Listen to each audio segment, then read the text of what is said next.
బడ్జెట్లో ఆరోగ్య శాఖకు పెద్దపీట వేయడం మంచి పరిణామమన్నారు మంత్రి సత్యకుమార్. ప్రజారోగ్యానికి కూటమి ప్రభుత్వం కట్టుబడి ఉంటుందని తెలిపారు.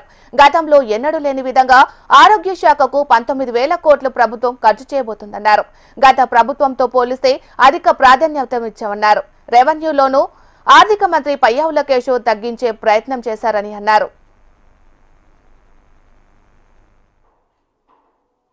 ఆరోగ్య వైద్య విద్య శాఖకి ఈ బడ్జెట్లో పెద్దపీట వేయడం ద్వారా ప్రజారోగ్యానికి ఎటువంటి ప్రాధాన్యతని ఎన్డీఏ ప్రభుత్వం ఇస్తుందన్న విషయం మనకు అర్థమవుతుంది.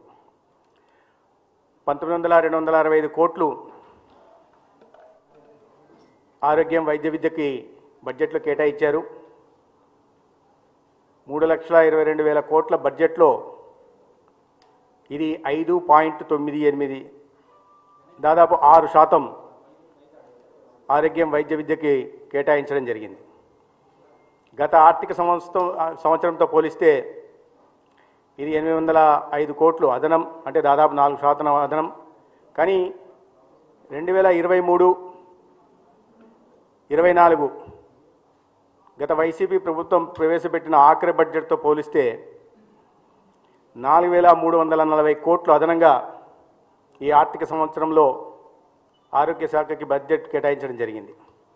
ఇది ఏకంగా 23-24తో పోలిస్తే 29% అదనం. అదేవిధంగా మూలధన వ్యయానికి